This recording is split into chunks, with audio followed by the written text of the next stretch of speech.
Shown in the figure below is a system containing an object and two lenses. Use the shape of the lenses in the figure to decide whether they are converging or diverging optical elements, and then we are to make a series of calculations. Images formed by mirrors and lenses obey two sets of equations. The first equation is that 1 over distance to the object plus 1 over distance to the image equals 1 over the focal length. And the second equation tells us that the magnification is the negative of the image distance divided by the object distance. There are two aspects of all these problems that one needs to understand clearly before proceeding with any calculation.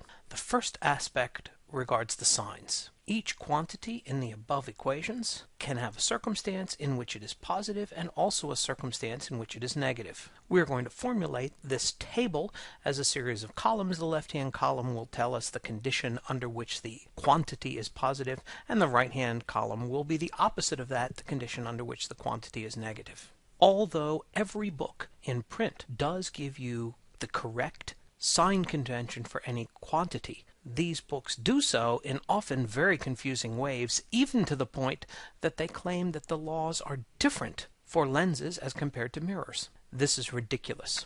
These equations apply to lenses, mirrors, beams of charged particles, and any other focusing system. The reason that many books tend towards what I find to be a confusing definition for these signs is that it can be somewhat tricky to take a phrase and state what is the opposite of that phrase. Let's begin, by example, using the distance to the object. Using the descriptions that we adopt in this class, we will determine the sign of the object distance by asking where the object is. For any optical element, whether it is a lens or a mirror, there is an incoming side where the light impinges from, and there is an outgoing side where the light exits. An object distance is positive when the object is on the incoming side. Negating the previous phrase can be tricky. You may be tempted to say that the opposite of object is on the incoming side is to say that the object is on the outgoing side. This is incorrect. For lenses, the light passes through and the incoming and outgoing sides are opposite to one another. However, for a mirror, the light bounces off, and so the incoming and the outgoing are on the same side of a mirror. Therefore, we're going to use the simple rules of English to decide that the opposite phrase to object is on the incoming is to say that the object is not on the incoming side. Similarly, we need to assign the sign of the image distance. And in order to decide the sign of the image distance, we decide where is the image. Just as the object was compared to the incoming side, the image is compared to the outgoing side. And the negation of image is on the outgoing side is to say that the image is not on the outgoing side. And there you have what I consider to be the simplest rules. To learn the object distance, compare the object to the incoming side. It either is or isn't there. To decide about image, compare the image to the outgoing side. It either is or is not there, producing plus and minus. For focal length, regardless of whether the object is a mirror or a lens, positive focal lengths means the object is converging, and negative focal lengths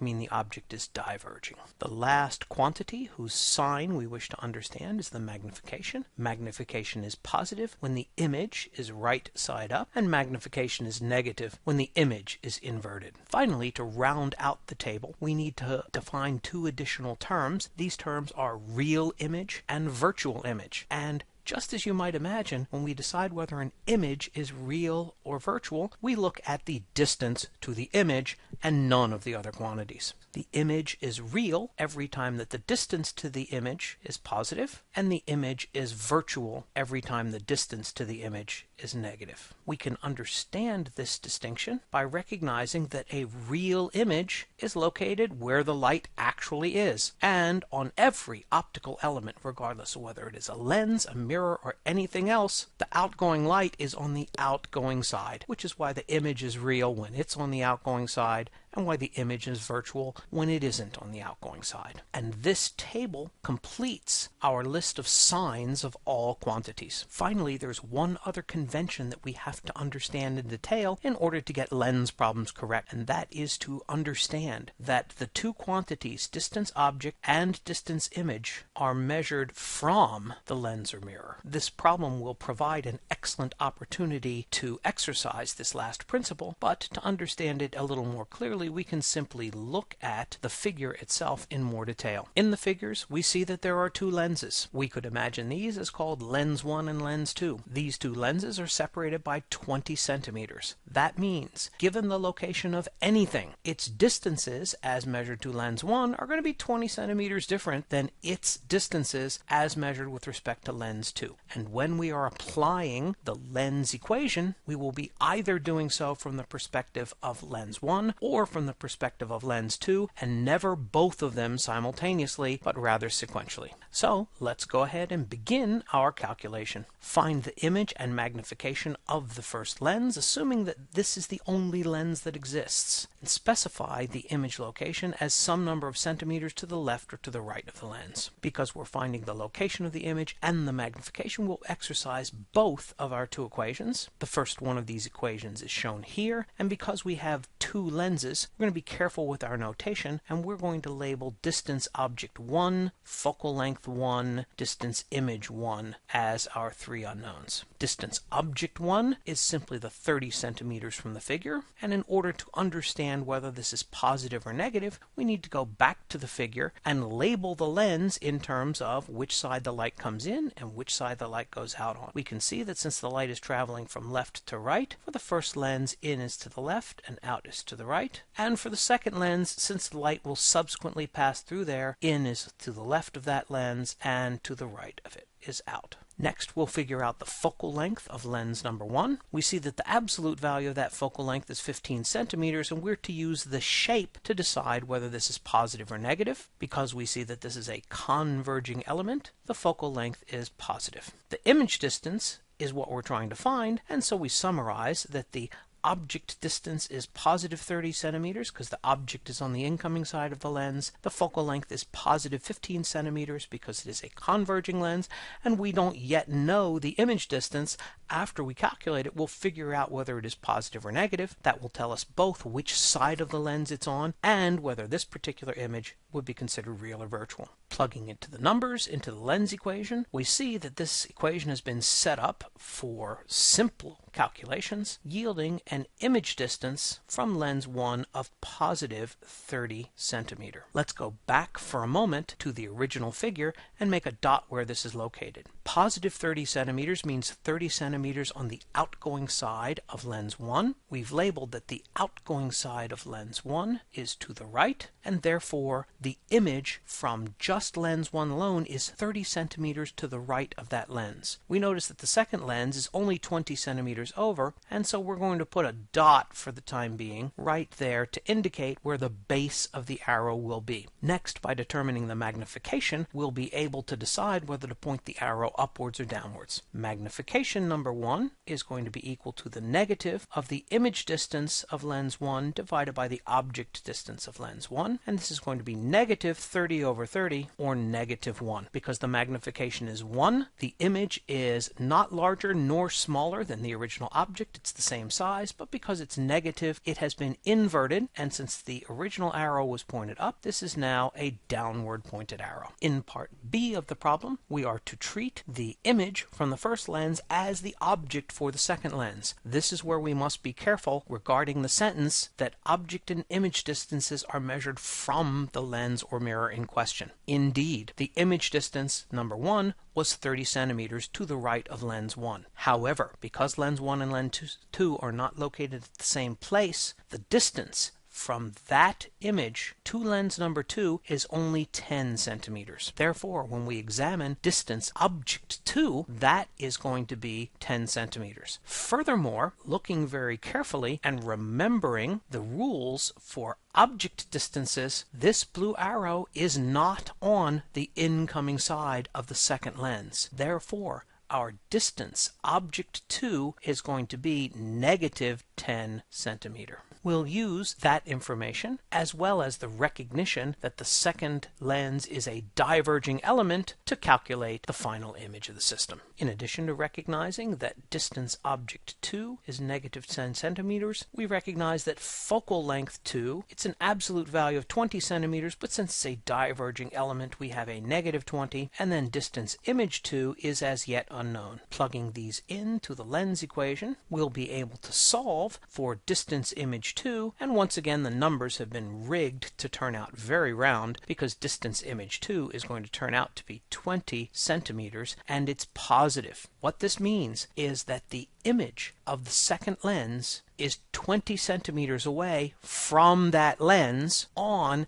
the outgoing side because the value is positive. Let's return for a moment to the figure in order to draw this arrow. Although the blue arrow was 10 centimeters from lens number 2, the red arrow that will be the final image of the system is going to be 20 centimeters from this lens. With another quick calculation, we'll be able to determine the magnification. Magnification 2 will be negative distance image 2 divided by distance object 2. Distance image 2 was 20 centimeters, while distance object 2 was negative 10 centimeters, resulting in a magnification from step 2 of positive 2. Please remember at this point that any magnification compares a single element's object to a single element's image. Because the step M2 is positive, that means whatever was the direction of object 2 is the same direction as image 2. Looking at the figure, we recognize that the blue arrow is object number 2, and the red arrow will have the same sense as this, but it will now be twice as big because of the magnification. For completeness, we're going to label this distance as 20 centimeters, and this figure now shows exactly what happens. Let's summarize it in a sentence before we continue with our calculations. If the first lens were the only lens, because the object is located further than one focal length away from that lens, this object will have its light converged so strongly that it forms a real image on the outgoing side. However, that real image indicated by the blue arrow never had the opportunity to actually form. And the reason is, before the blue arrow image formed, the light was intercepted by the second lens. This lens